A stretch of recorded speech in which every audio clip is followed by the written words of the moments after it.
Hello friends and welcome to the channel. My name is Ryan Abear and today I'm talking about how to get comfortable in a messy life.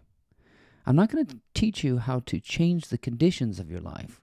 What I'm going to do is to talk about how to get absolutely comfortable in the middle of a storm. So if you need help, stick around. I have some information that might do the trick.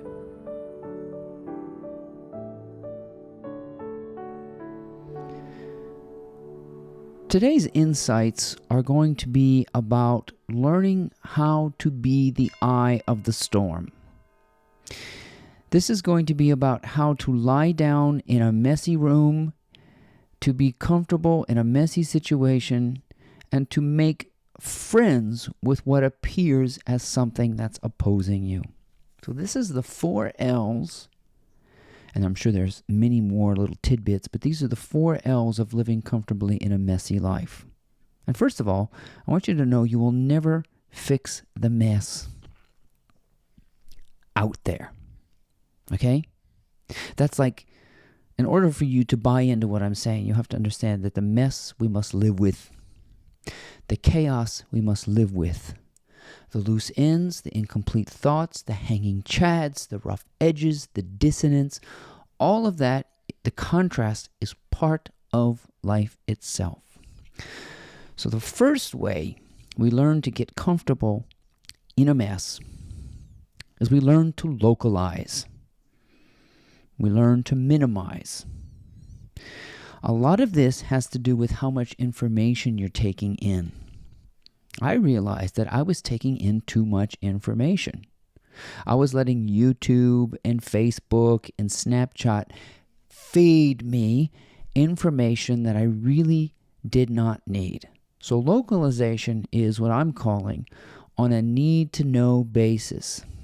Louise Hay said it beautifully. She says, I figure that what I need to know will come to me. So the idea of localization is that you are the center. Abraham Hicks calls it the vortex. You are the center to which things seem to come to you. That's kind of how the outside world seems to be. It seems to come to you, but really it's coming from you. But when you're grounded in the depth of being, you create a gravitational pull. And that's why it's called the law of attraction. Because you have settled deep inside your spirit. And this is simply just another way of saying you have learned how to relax. You have learned what to search for. You have learned what is on a need-to-know basis. So, a lot of us suffer from a messy life because we have TMI. Too much information. When you go on YouTube, do you let an algorithm force feed you? Or do you think to yourself, I need to look up the average temperature in Tahiti? Or, I'm having trouble training my dog, so I'd like to know what I need to do about leash pulling. That's how I use YouTube. If I want to know something, that's what I would call on a need-to-know basis, I will search for it. I will not let an algorithm, feed me what it thinks I want. I localize and ask myself, do you want to look at something on YouTube? If I wanted to know what my friend Johnny was eating for dinner, I'd go on Facebook or I'd call him and say, hey, Johnny, what did you have for dinner? I don't have a need to know what Johnny had for dinner. And Facebook is feeding me that. Social media is feeding me what I don't really need. So, localization is on a need-to-know basis. Simplification. If I read, I really want to read a mystery. If I eat, I really want to think about the foods I want to eat. I let my body tell me if I'm hungry. I listen to my body. That's a need-to-know basis. I also let my body tell me what I want to eat. I sit with it for a while. This morning, I was thinking, I wonder if I should eat pancakes or oatmeal. And I asked that question to myself. Was there any other thing I wanted to eat? And I consulted the oracle of my being, and oatmeal seemed great. It was perfect. Pancakes would have weighed me down. Sometimes I eat pancakes. So I consult and stop and go in this localization need-to-know basis. I minimize the information. Most inputs that we experience, like the inputs of social media and too much information, our inputs are overloaded. I want you to minimize your input. Allow one thing to come in at a time in a localized way. The information at large is unnecessary. Information at large is unnecessary. So, learning to localize. Number 2, learning to live with the mess. This is really tricky because we can't get rid of the mess. I've said this, we live in a kind of infestation. You're not going to if you live in the middle of rats, you can't kill the rats. They keep coming back. So whatever it is that you're trying to get rid of, you're trying to get rid of yourself, and you can't. There's no eradication in an infestation.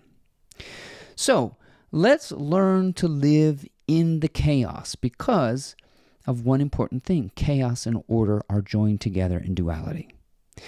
And people who think they can sort of iron out all the wrinkles of life are also ruining life itself. You can't ruin, you're just stripping life of all the color when you try to take care of all the tasks. So you learn to live with the mess. I want you to live with it not being complete. I want you to live with the feeling of procrastination. This is very important. Procrastination feels like I'm putting it off. Live comfortably with that feeling and watch it just sort of dissipate. There's no urgency. Procrastination is just like, I got to get it done. That's what could go away, is the feeling of pushing. So you live with the procrastination. Live with the mess for a while. Don't be one of these people that's, I got to clean it all up right now. No, you can tidy up your little area. So this is going back to localization. The space you occupy called here and now, tidy that up first. And then you'll realize that's the only thing that needs tidying is this little area I call here and now. I got to clean up my inner energy. The rest, I'm going to leave the mess. And if I can straighten up a bookshelf or organize my files, I will. But you get real comfortable with the disheveled nature of the universe. It's just hanging chads and loose edges and incomplete thoughts and haphazard and all this stuff. You learn to live comfortably with an unmade bed. So the issue with a lot of us is that we try to smooth out everything, right? Try to smooth out this and smooth that. But it's nothing akin, it's just like trying to smooth out water. If I smooth out water, I create waves. So stop. The key is to stay still in the water and keep it from moving. Just localize and organize your mess, this inner space. And you'll see it doesn't need you to smooth out the water. It's just creating more ripples, right? So chaos and order go together. Leave it alone. Number 3 is learning to let go of what I call getting involved. You learn quickly that you've got too many of your fingers in the pot. You are a micromanager. You're going above your head. You're doing more than is necessary. You are expending too much energy on worry. You are running away with thoughts that are getting you nowhere. So your expansion is too much in other people's work. And that is simply just, number 3, is simply just systemic of not trusting. You can trust yourself. You can trust everybody. You can even trust the person that you think is the most untrustworthy person, believe it or not. There is a whole philosophy out there. Mel Robbins just wrote a book of the let them philosophy. That's what's called laissez-faire living. That is, let them take care of it. That's not my job. I remember having a boss one time. She would slap my hand with emails saying, that's not your job. That's not your job. I have learned That's not my job. It is not my job to teach the person who cut me off in traffic that they shouldn't do that. That's not my job. They will learn. It is not my job to shake my fist at God and wonder why we suffer. That's not my job. It is not my job to meddle in the business of every other person in my neighborhood and in my family. It is not my job to know what everybody else is doing. So, number 3 is learning to know, figuring out what your job is. Learning to let go of what we call getting involved. Don't get involved. Don't hit send on that email. Don't put your fingers in that. Don't stir that up. It is learning to go like this. Totally like hands off the wheel. Let them. That's hard. It's hard to let what you think as an incompetent person to do it. But it's because you don't trust your environment, you don't trust yourself, you don't trust people, you don't realize you're all of it. And trust will activate a whole lot in your life, a lot of ease. And number 4 is learning to love it all. You love the chaos, you love the order, you love the ease, you love the difficulty, you love the suffering in some ways. You love the recovery of suffering. You love the compassion you've developed. You love the lessons that all of this is teaching you. And that's how we live comfortably in a so-called messy life. A lot of it is learning to see the whole picture. Learning to embrace the chaos in the same way that you appreciate a fine work of art. The rough edges, the texture, the wonkiness. I'm looking at this tree back here. It's got all these thorns and spikes on it, and it's all crooked and gnarled, but it's beautiful. I love all the loose ends and the rocky bits. That's what makes it interesting. Don't strip away the interest. Love the aesthetic nature of what appears as a mistake, a loose end, a lot of things. See, we just want to take care of things. Check it off the list. Be done with it. Organize it. Control it. Dominate it. Be aggressive over it.